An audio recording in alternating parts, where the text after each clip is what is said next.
عفان بن مسلم نے بیان کیا، ان سے صخر بن جویریہ نے، ان سے عبد الرحمن بن قاسم نے، ان سے ان کے والد قاسم بن محمد نے، اور ان سے حضرت عائشہ رضی اللہ عنہا نے کہ ان کے بھائی عبد الرحمن بن ابی بکر رضی اللہ عنہ نبی کریم صلی اللہ علیہ وسلم کی خدمت میں حاضر ہوئے۔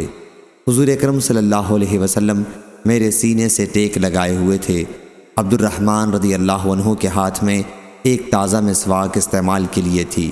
آپ صلی اللہ علیہ وسلم اس مسواک کی طرف دیکھتے رہے، چنانچہ میں نے ان سے مسواک لے لی اور اسے اپنے دانتوں سے چبا کر اچھی طرح جھاڑنے اور صاف کرنے کے بعد حضور صلی اللہ علیہ وسلم کو دے دی۔ آپ نے وہ مسواک استعمال کی جتنے عمدہ طریقے سے حضور صلی اللہ علیہ وسلم اس وقت مسواک کر رہے تھے، میں نے آپ کو اتنی اچھی طرح مسواک کرتے کبھی نہیں دیکھا۔ مسواک سے فارغ ہونے کے بعد آپ نے اپنا ہاتھ یا اپنی انگلی اٹھائی اور فرمایا فی رفیق الاعلیٰ 3 مرتبہ، اور آپ کا انتقال ہو گیا۔ حضرت عائشہ رضی اللہ عنہا کہا کرتی تھی کہ حضور اکرم صلی اللہ علیہ وسلم کی وفات ہوئی تو سر مبارک میری ہنسلی اور ٹھوڑی کے درمیان میں تھا۔